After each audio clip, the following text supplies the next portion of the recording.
નમસ્કાર, વિશેષ રજૂઆતમાં આપનું હાર્દિક સ્વાગત છે. હું છું પંકજ શર્મા. મેદસ્વીતા હાર્ટ ફેલ્યોર થવાનું જોખમ કેવી રીતે વધારે છે? મિત્રો, હાર્ટ ફેલ્યોર એ ભારતમાં સતત વધતી જઈ રહેલી આરોગ્ય કટોકટી છે. લાખો લોકો આ નિર્બળ બનાવી દેનારી પરિસ્થિતિથી પ્રભાવિત થયા છે અને આ વધતા જઈ રહેલા રોગચાળામાં સૌથી નોંધપાત્ર યોગદાન આપનારું પરિબળ એટલે મેદસ્વીતા. એક એવી પરિસ્થિતિ જે સમગ્ર દેશના શહેરી અને ગ્રામ્ય વિસ્તારના લોકોમાં ચિંતાજનક રીતે વધી રહી છે. ભારતીયોની જીવનશૈલી સતત ફેરફાર તેમાં આપણે જોઈ રહ્યા છે, જેમાં બેઠાડું જીવન અને બિન આરોગ્યપ્રદ આહારની પેટર્નનો સમાવેશ થયો છે. અને એટલા માટે જ મેદસ્વીતા અને હાર્ટ ફેલ્યોરની વચ્ચેની કડીને સમજવી એ આ અગાઉ ક્યારેય આટલી મહત્વપૂર્ણ નહોતી. ત્યારે આજના આ સંવાદનો ઉદ્દેશ્ય મેદસ્વીતાને કારણે કેવી રીતે હાર્ટ ફેલ્યોર થઈ શકે છે તે અંગે લોકોને શિક્ષિત કરવાનો છે અને આ સ્થિતિને કેવી રીતે નિવારી શકાય તે અંગે વ્યવહારુ સલાહ આપવાનો છે. આપણી સાથે ચર્ચા કરવા માટે જોડાયા છે વડોદરા રિધમ હાર્ટ ઇન્સ્ટિટ્યૂટથી interventional cardiologist doctor Anand Ahuja. Sir, આપનું હાર્દિક સ્વાગત છે. બીજા નિષ્ણાત છે interventional cardiologist doctor Parth Shanishwara, Surat heart ક્લિનિકથી છે. ડોક્ટર પાર્થ સર, આપનું હાર્દિક સ્વાગત છે. અને આપણી સાથે ચર્ચા કરવા માટે ત્રીજા નિષ્ણાત પણ જોડાયા છે doctor Hrithik Trivedi, senior ઇન્ટરવેન્શનલ cardiologist, Zydus hospital આણંદથી છે. ડોક્ટર ઋત્વિક સર, આપનું પણ હાર્દિક સ્વાગત છે. હવે આજની જે ચર્ચા છે એ ખૂબ જ મહત્વપૂર્ણ છે કે મેદસ્વીતા કેવી રીતે હાર્ટ ફેલ્યોરનું કારણ બની શકે છે. શરૂઆત ડોક્ટર આનંદ આહુજા સર આપનાથી કરવા માંગીશ. મેદસ્વીતા હાર્ટ ફેલ્યોર થવાનું જોખમ કેવી રીતે વધારી દેશે?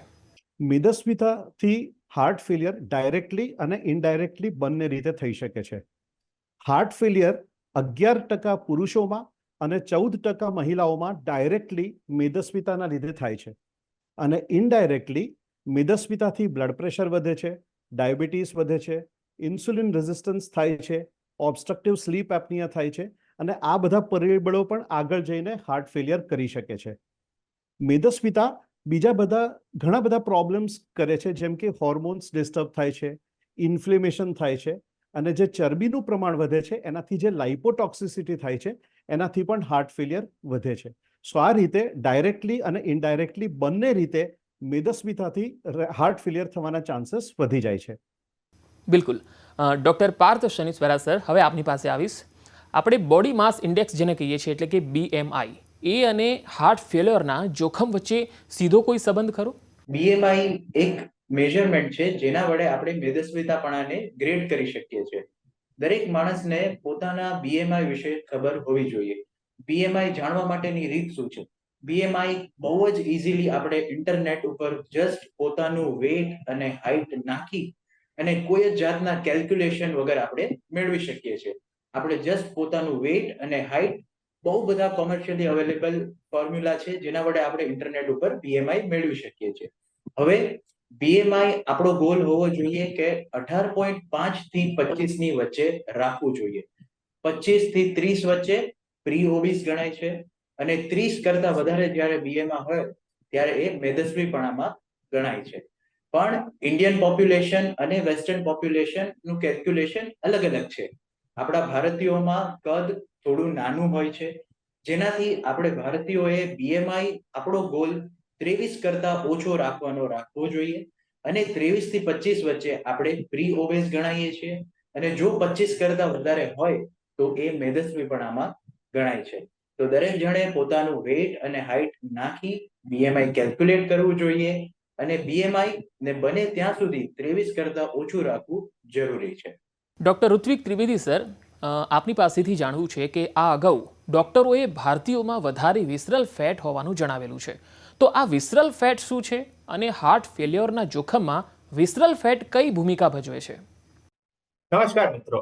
જેમ ડોક્ટર પાર્થે આપણને જણાવ્યું કે મેદસ્વીતા એટલે કે ઓબેસિટીની જે વ્યાખ્યા છે એ BMI બેઝ પર કરવામાં આવેલી છે, પરંતુ જે ચરબી છે એનું જે ડિસ્ટ્રીબ્યુશન છે એના પ્રમાણે પણ એની વ્યાખ્યા કરવામાં આવેલી છે. નોર્મલી આપણે જે સેન્ટ્રલ ઓબેસિટી એટલે કે પેટની આજુબાજુની ચરબી જે જોઈએ છે એ વિસરલ ફેટ વાળી ચરબી છે, પરંતુ બહેનોમાં જે જોવા મળે છે, જે પગની તરફ અને પાછળ થાપા તરફ જોવા મળે છે, એને ફિમોરલ સાઇડની અથવા તો લોઅર લિમ્બની ઓબેસિટી કહેવામાં આવે છે. અને ઘણા પુરુષોમાં ખાસ કરીને અપર લિમ્બ એટલે કે અપર સાઇડ બોડીમાં જે ફેટ જોવા મળે છે એને અપર લિમ્બ ઓબેસિટી કહેવામાં આવે છે. એટલે જે લોઅર લિમ્બની જે છે એટલે કે પેલ્વિક બોન અને ફિમોરલ ઓબેસિટી છે એ જનરલી ચામડીની નીચે એટલે કે સબક્યુટેનિયસ ઓબેસિટી હોય છે, જે એટલી હાનિકારક નથી. પરંતુ જે સેન્ટ્રલ અને અપર લિમ્બ ઓબેસિટી છે એ શરીરના મહત્વના અંગો જેમ કે લીવર, સ્વાદુપિંડ, મસલ અને હૃદયની આજુબાજુ હોય છે. આ વિસરલ ફેટ ઇન્ફ્લેમેશન જનરેટ કરે છે અને આ ઇન્ફ્લેમેશન પાછળથી મેટાબોલિક ડિસ્ટર્બન્સીસ નોંધે છે, ડાયાબિટીસ, બ્લડ પ્રેશર અને કાર્ડિયોવાસ્ક્યુલર ડિસીઝ કરવામાં ખૂબ જ અગત્યનો અને મહત્વપૂર્ણ ફાળો ભજવે છે. આનંદ આહુજા સર, હવે આપની પાસે આવીશ. હાર્ટ ફેલ્યોરના સર્વસામાન્ય લક્ષણો અમારા દર્શકોને જણાવશો, જેનાથી લોકોએ વાકેફ રહેવાની જરૂર છે. હાર્ટ ફેલિયરના 4-5 મુખ્ય લક્ષણો હોઈ શકે. સૌથી પહેલું તો દર્દીને પહેલા જેટલું મહેનત કરવામાં તકલીફ પડે, પહેલા જેટલું એ કામ ન કરી શકે, એને થાક લાગે, દાદર ન ચડી શકે, ચાલી ન શકે, આવું કંઈ પણ શ્રમ કરવાવાળું કામ કરવા જાય તો એ થાકી જાય. આ એક ઇમ્પોર્ટન્ટ લક્ષણ છે. નંબર 2, કોઈ પણ શ્રમ કરવાવાળું કામ કરે તો એને શ્વાસ ચડે. ઘણી વખત સૂવા માટે માણસ આડો પડે તો પણ અડધા કલાકમાં કે 1-2 કલાકમાં એને શ્વાસના લીધે ઉઠીને બેસવું પડે. આ એક ઇમ્પોર્ટન્ટ લક્ષણ છે જે સ્પેસિફિકલી હાર્ટ ફેલિયરના દર્દીઓમાં જોવા મળે છે. ઘણી વખત આવા દર્દીઓને ખાંસી પણ થાય. ખાંસી કોઈ વખત સૂકી હોય અને જ્યારે હાર્ટ ફેલિયર એડવાન્સ સ્ટેજમાં હોય ત્યારે હલકા ગુલાબી રંગના ગળફા પણ આવી શકે છે. હૃદયના ધબકારા અનિયમિત થવાથી છાતીમાં ધક ધક ધક ધક એમ ધબકારા પણ મહેસૂસ થઈ શકે છે. સો હાર્ટ ફેલિયરના દર્દીઓને શ્રમ કરવાથી થાક લાગે, શ્રમ કરવાથી શ્વાસ ચડે, સ્પેસિફિકલી આડા પડવાથી શ્વાસ ચડે અને શ્વાસના લીધે ઉઠીને બેસવું પડે અને બેસવાથી સારું લાગે, આ ઇમ્પોર્ટન્ટ લક્ષણ છે. ખાંસી જે સૂકી અથવા ગળફાવાળી અને હૃદયમાં ધબકારા અનિયમિત થવાથી ધક ધક ધક ધક થવું, આ ઇમ્પોર્ટન્ટ લક્ષણો છે જે હાર્ટ ફેલિયરના લક્ષણો હોઈ શકે છે. ડૉક્ટર પાર્થ સર, વજન ઉતારવાથી હાર્ટ ફેલિયરના દર્દીઓના પરિણામો કેવી રીતે સુધરી શકે છે, તેના વિશે જણાવશો. યસ, વજન એક હાર્ટ ફેલિયરની ટ્રીટમેન્ટનું એક ખૂબ જ ઇમ્પોર્ટન્ટ પેરામીટર છે જે અમે લોકો ડોક્ટર જોતા હોઈએ છીએ. જેમ હાર્ટ ફેલિયરના દર્દીને બીપી, શુગર, કોલેસ્ટ્રોલ બધું કંટ્રોલમાં રાખવું જરૂરી છે, તેવી જ રીતે પોતાનું વેઇટ પણ કંટ્રોલમાં રાખવું ખૂબ જ જરૂરી છે. જેવી રીતે વેઇટ વધે છે તેની સાથે સાથે હાર્ટ ફેલિયરના ચાન્સીસ વધતા જાય છે. તો અમે લોકો એઝ અ ડોક્ટર જ્યારે પણ પેશન્ટ અમારી પાસે ફોલોઅપમાં આવે છે, દર વખતે એમનું એક ચોક્કસ વેઇટ મોનિટર કરતા હોઈએ છીએ. તે તેમના લાસ્ટ ટાઈમના વેઇટ કરતા વધ્યું નથી તે અમે ખાસ મોનિટર કરતા હોઈએ છીએ. જો એમના વેઇટમાં વધારો થયો હોય તો અમુક ટ્રીટમેન્ટ તે પ્રમાણે અમે એડજસ્ટ કરતા હોઈએ છીએ. તેમજ તે પ્રમાણેના અમે એ લોકોને લાઇફસ્ટાઇલ એડજસ્ટમેન્ટ અને ડાયટના સૂચન આપતા હોઈએ છીએ. એઝ યુ નો કે આપણું વેઇટ જે રીતે વધે એ પ્રમાણે બ્લડ પ્રેશર પણ વધે છે. બ્લડ પ્રેશર વધે તો એ તે ફરીથી એક નવી તકલીફ ઊભી કરે છે. વેઇટ વધવાની સાથે સાથે શુગરમાં અને કોલેસ્ટ્રોલના લેવલમાં પણ વધારો જોવા મળી શકે છે. તો જેવી રીતે આપણે વેઇટ ઘટાડીએ તો બ્લડ પ્રેશરમાં ઘટાડો થાય છે, એવી જ રીતે પેશન્ટને એમના ક્વોલિટી ઓફ લાઈફમાં ઇમ્પ્રુવમેન્ટ ફીલ થાય છે. તે સારી રીતે એક્સરસાઇઝ કરી શકે છે, એ એક સારી ક્વોલિટીની સ્લીપ લઈ શકે છે, તે પોતાની નોર્મલ ઘરની પ્રવૃત્તિઓ વધારે ફ્રેશલી કરી શકે છે. So it is very important કે હાર્ટ ફેલિયરના દરેક પેશન્ટને આપણે દરેક વિઝિટ વખતે વેઇટ મોનિટર કરીએ અને એમનું વેઇટ ફોલોઅપ વિઝિટમાં વધે નહીં તે આપણે ખાસ ધ્યાન રાખીએ. ડૉક્ટર ઋત્વિક ત્રિવેદી સર, હવે આપની પાસેથી જાણવું છે કે હાર્ટ ફેલ્યોરને અટકાવવામાં શારીરિક પ્રવૃત્તિ કઈ ભૂમિકા ભજવે છે. મોટા ભાગની બીમારીઓ જેની આપણે વાત કરી છે કે બ્લડ પ્રેશર છે, ડાયાબિટીસ છે, કાર્ડિયોવાસ્ક્યુલર ડિસીઝ છે, એનો મેદસ્વીતા જોડે સીધો સંબંધ છે. અને મેદસ્વીતા અને આપણી લાઈફસ્ટાઈલ એ બંનેને જોવા જઈએ તો એની વચ્ચે પણ એક સર્કલ જેવો રિલેશન છે, એટલે કે વિષ ચક્ર જનરેટ થાય છે. મેદસ્વીતા એ લાઈફસ્ટાઈલ ડિસીઝને કારણે આવે છે, એટલે કે પ્રમાદપણું અનિયમિત આહારને લીધે આવે છે, અને અનિયમિત આહાર અને પ્રમાદપણું ઓબેસિટી છે. સાયન્ટિફિક ડેટાને જો જોવા જઈએ તો આપણે કસરતથી એટલે કે ફિઝિકલ એક્ટિવિટીથી જો આપણું બીએમઆઈ 5% ઘટાડીએ તો ઓવરઓલ 29% કાર્ડિયોવાસ્ક્યુલર ડિસીઝમાં ઘટાડો જોવા મળે છે. અને આપણી ફિઝિકલ ફિટનેસ આપણે જો 10% ઇમ્પ્રૂવ કરીએ, એટલે ખાસ કરીને ફિટનેસની વાત કરીએ અને કાર્ડિયોપલ્મોનરી ફિટનેસ કહેવાય છે, તો એને લીધે પણ ઓલમોસ્ટ 30% કાર્ડિયોવાસ્ક્યુલર ડિસીઝમાં સુધારો જોવા મળે છે અને ખાસ કરીને એ જે બેનિફિટ છે એ blood pressure reduction, diabetes reduction, cardiovascular disease reduction એ બધાને કારણે જોવા મળે છે. એટલે હાર્ટ ફેલ્યોર પ્રિવેન્શનની અંદર ફિઝિકલ એક્ટિવિટી ખૂબ જ મહત્વનો ભાગ ભજવે. તો દર્શક મિત્રો, આ ખૂબ જ મહત્વપૂર્ણ ચર્ચા ચાલી રહી છે. આપણે આ ચર્ચા જારી રાખીશું. હાલ સમય થઈ ગયો છે એક નાનકડા બ્રેકનો.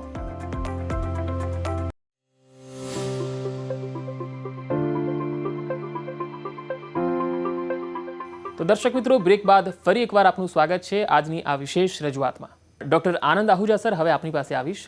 મહત્વપૂર્ણ સવાલ એ છે કે અપૂરતી કે અનિયમિત ઊંઘ હાર્ટ ફેલિયર વિકસવાના જોખમને કેવી રીતે વધારે છે? અપૂરતી અથવા અનિયમિત લીધેલી ઊંઘથી હાર્ટ ફેલિયર થવાના ઘણા બધા મિકેનિઝમ્સ કે ઘણી બધી રીતો છે. અપૂરતી કે અનિયમિત ઊંઘથી એક બોડીની સર્કેડિયન રિધમ ડિસ્ટર્બ થાય છે. એનાથી લેપ્ટિન કે ગ્રેલિન જેવા હોર્મોન્સ જે આપણું ખોરાક ઇન્ટેક કે ભૂખને કંટ્રોલ કરે છે એ ડિસ્ટર્બ થાય છે અને આપણે વધારે ખોરાક લઈએ જેનાથી વજન વધે, મેદસ્વીતા થાય અને હાર્ટ ફેલિયર થઈ શકે છે.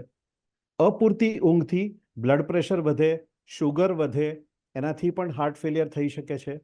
ઘણી વખત નસકોરાની બીમારી જેમ કે ઓબ્સ્ટ્રક્ટિવ સ્લીપ એપ્નિયાના કારણે પણ પૂરતી ઊંઘ ન મળી શકે અને એનાથી ફ્યુચરમાં હાર્ટ ફેલિયર થવાના ચાન્સીસ હોય છે. અપૂરતી ઊંઘથી સ્ટ્રેસનું પ્રમાણ વધે છે, કોર્ટિઝોલનું લેવલ વધે છે હોર્મોનનું, એનાથી પણ મેદસ્વીતા થઈ શકે અથવા તો હાર્ટ ફેલિયર થઈ શકે. અને અપૂરતી ઊંઘથી સબ ક્લિનિકલ લેવલ પર એથેરોસ્ક્લેરોસિસ જેટલે મતલબ કે નળીઓમાં ચરબી જમવાની પ્રોસેસ પણ થઈ શકે જેનાથી ફ્યુચરમાં હૃદયરોગ અને હાર્ટ ફેલિયર થવાના ચાન્સીસ થાય છે. જી ડૉક્ટર પાર્થ સર, હવે આપની પાસેથી આહાર વિશે જાણવું છે, જેને આપણે ખાનપાન કહીએ. આહાર કે ખાનપાન હાર્ટ ફેલિયરને કેવી રીતે પ્રભાવિત કરી શકે છે અને તેનું નિયમન કરવા માટે આહારમાં કેવા કેવા ફેરફારો કરવા જોઈએ? યસ, આહાર એટલે કે ડાયટ એ ખૂબ જ ઇમ્પોર્ટન્ટ ફેક્ટર છે હાર્ટ ફેલિયરના પેશન્ટના ટ્રીટમેન્ટમાં. જેવી રીતે હાર્ટ ફેલિયરમાં દવા લેવી ખૂબ જ જરૂરી છે, તેવી રીતે ડાયટનું પણ ચોક્કસ પાલન કરવું જરૂરી છે. આપણે હંમેશા ધ્યાન રાખવું જોઈએ કે સેચ્યુરેટેડ ફેટ વાળા પદાર્થો, પેક્ડ ફૂડ્સ, જંક ફૂડ જેમાં ચીઝ, માયોનીઝ જે બધા આર્ટિફિશિયલ સોસીસ છે એ અવોઇડ કરવું જોઈએ. આપણા ડાયટમાં ફ્રૂટ્સ અને વેજીટેબલ્સનું પ્રમાણ વધારે રાખવું જોઈએ. અમુક પ્રમાણે આપણે જે યોગ્ય આહારમાં પ્રોટીનનું પ્રમાણ રેગ્યુલરલી લેવું જોઈએ જે આપણા ઇમ્યુનિટીમાં પણ બૂસ્ટ કરે છે. અને હાર્ટ ફેલિયરમાં એક સૌથી ઇમ્પોર્ટન્ટ વસ્તુ છે કે આપણા આહારમાં બને એટલું સોલ્ટનું પ્રમાણ ઓછું રાખવું જોઈએ. આપણે જે એક્સ્ટ્રા સોલ્ટ ઉપરથી ડાયટમાં એડ કરીએ છીએ તે આપણા બોડીમાં પાણીના પ્રમાણને વધારે છે અને એ પાણીને કારણે હાર્ટ ફેલિયરના સિમ્ટમ્સમાં વધારો થાય છે.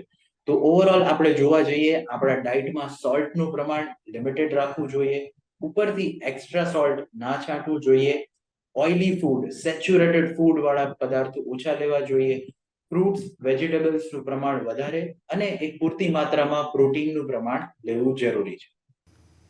જી ડૉક્ટર ઋત્વિક સર, હવે નેક્સ્ટ મહત્વનો સવાલ આપને પૂછવો છે. મેદસ્વી દર્દીઓમાં બેરિયાટ્રિક સર્જરીનો હાર્ટ ફેલિયર પર શું પ્રભાવ પડતો હોય છે?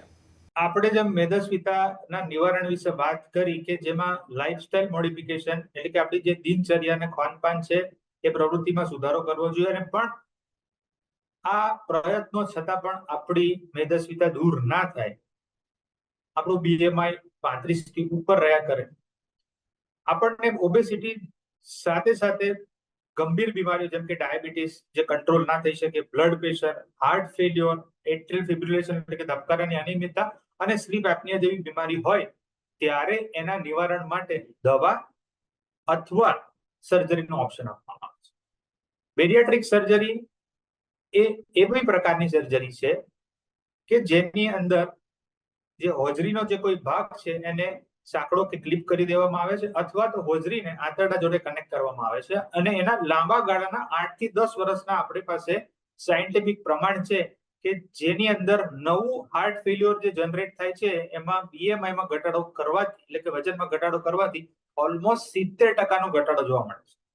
સાથે સાથે લાઇફસ્ટાઇલ મોડિફિકેશન તો કન્ટિન્યુ જ રાખવામાં આવે છે, પણ જે નવી દવાઓ આવી છે ખાસ કરીને જેને બેરિયાટ્રિક સર્જરીના ઓલ્ટરનેટિવ તરીકે પણ જોવામાં આવે છે કે જેમાં દવાઓને લીધે 10 થી 20% વજનનો ઘટાડો જોવા મળે છે.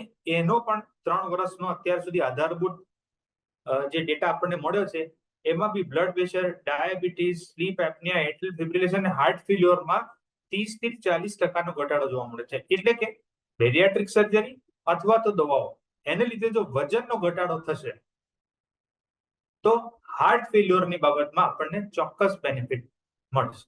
બિલકુલ, આજની આ ચર્ચા ખરેખર ખૂબ જ રસપ્રદ રહી છે અને ઘણી બધી જાણકારીઓ દર્શકોને મળી છે. હવે એક અંતિમ સવાલ આપ તમામ મહાનુભાવને પૂછવા માંગીશ. આનંદ આહુજા, શરૂઆત આપનાથી કે હૃદયની નિષ્ફળતાના નિવારણ માટે આપના તરફથી દર્શકોને શું મેસેજ કે સંદેશ આપ આપવા માંગશો? હૃદયની નિષ્ફળતા જે કે હાર્ટ ફેલિયર, એનાથી બિલકુલ ડરવાની જરૂર નથી. આ એક એવી વસ્તુ છે જે આપણે કંટ્રોલ પણ કરી શકીએ અને પ્રિવેન્ટ પણ કરી શકીએ. Of course prevention is better than cure. So prevention માટે આપણે ડાયાબિટીસ, બીપી, મેદસ્વીતાને કંટ્રોલ કરીએ, સ્લીપ એપ્નિયા હોય તો એનું ટ્રીટમેન્ટ કરીએ, ખોરાક પર ધ્યાન આપીએ, પૂરતી નિયમિત ઊંઘ લઈએ, શારીરિક એક્ટિવિટી, ફિઝિકલ એક્ટિવિટીમાં બિઝી રહીએ, એક્ટિવ રહીએ, મેન્ટલ સ્ટ્રેસ ઓછું રાખીએ, સ્મોકિંગ કે આલ્કોહોલથી દૂર રહીએ. આનાથી આપણે હાર્ટ ફેલિયર થવાના ચાન્સીસ ઘણા ઘટાડી શકીએ. બટ અનફોર્ચ્યુનેટલી જો હાર્ટ ફેલિયર થઈ જાય તો એના ઘણા સારા અને બહુ જ ઇફેક્ટિવ મેડિસિન્સ અવેલેબલ છે. તો એની દવાઓ ડૉક્ટરની સલાહ પ્રમાણે રેગ્યુલર લેતા રહીએ, રેગ્યુલર ચેકઅપ કરતા રહીએ, જેથી આપણે હાર્ટ ફેલિયર હોવા છતાં પણ બહુ સારી ક્વોલિટીની લાઈફ એન્જોય કરી શકીએ. ઘણી બધી દવાઓ અને ઘણા બધા ઓપરેશન્સ પણ અવેલેબલ છે. આપણા ડૉક્ટર્સ આપણને જરૂર પ્રમાણે એના માટે ગાઈડ કરી શકે છે. જી, ડૉક્ટર પાર્થ સર, આપનો શું મેસેજ છે દર્શકો માટે? જે પ્રમાણે સાહેબે કીધું એ પ્રમાણે આ બધા જ પ્રિવેન્ટિવ મેજર્સ જેમ કે બીપી, શુગર, કોલેસ્ટ્રોલ કંટ્રોલ રાખવું, રેગ્યુલર એક્સરસાઇઝ કરવી, હેલ્ધી ડાયટ લેવું, કોઈ જાતના વ્યસન ના રાખવા, પૂરતી ઊંઘ લેવી અને કોઈ જાતનું ટેન્શન કે સ્ટ્રેસ રાખવો નહીં. આ બધું કરવું જરૂરી છે. અને જો આપણે હાર્ટ ફેલિયર ડાયગ્નોઝ થાય તો એની યોગ્ય એપ્રોપ્રિએટ ટ્રીટમેન્ટ લેવી અને ડોક્ટરે કીધા પ્રમાણે ફોલોઅપ રાખવું જોઈએ, ખૂબ જરૂરી છે.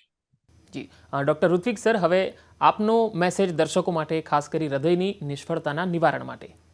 નમસ્કાર મિત્રો. અને જેમ ડોક્ટર આનંદ અને ડોક્ટર પાર્થે આપણને વાત કરી કે હાર્ટ ફેલ્યોરના મોટા ભાગના કારણો એ પ્રિવેન્ટેબલ છે, જેમ કે blood pressure, diabetes, obesity, physical ઇનએક્ટિવિટી, smoking અને ડિસલિપિડિમિયા. અને આ બધા ફેક્ટરો પર આપણે જો ઈચ્છીએ તો એના પર કામ કરી અને એને પ્રિવેન્ટ કરી શકીએ છીએ, એને કંટ્રોલ કરી શકીએ છીએ અને કાર્ડિયોવાસ્ક્યુલર ડિસીઝ કે જેમાં પમ્પિંગ ઓછું થઈને હાર્ટ ફેલિયર થાય અથવા તો પમ્પિંગ નોર્મલ રહીને હાર્ટ ફેલિયર થાય, બંનેને પ્રિવેન્ટ કરી શકે છે. એટલે હેલ્ધી ઇન્ડિયા માટે હેલ્ધી હાર્ટ હોવું ખૂબ જ જરૂરી છે. Thank you. Doctor Anand Ahuja sir, doctor Parth Shaneshwara sir અને ડૉક્ટર ઋત્વિક ત્રિવેદી સર, આપ અમારી સાથે જોડાયા અને આજનો જે વિષય મેદસ્વીતા હાર્ટ ફેલ્યોર માટે કેવી રીતે જવાબદાર છે તે વિષય ઉપર ખૂબ જ વિસ્તૃત માહિતી આપી. આપ તમામનો ખૂબ ખૂબ આભાર. તો વિશેષ રજૂઆતમાં અત્યારે આટલું જ. નમસ્કાર.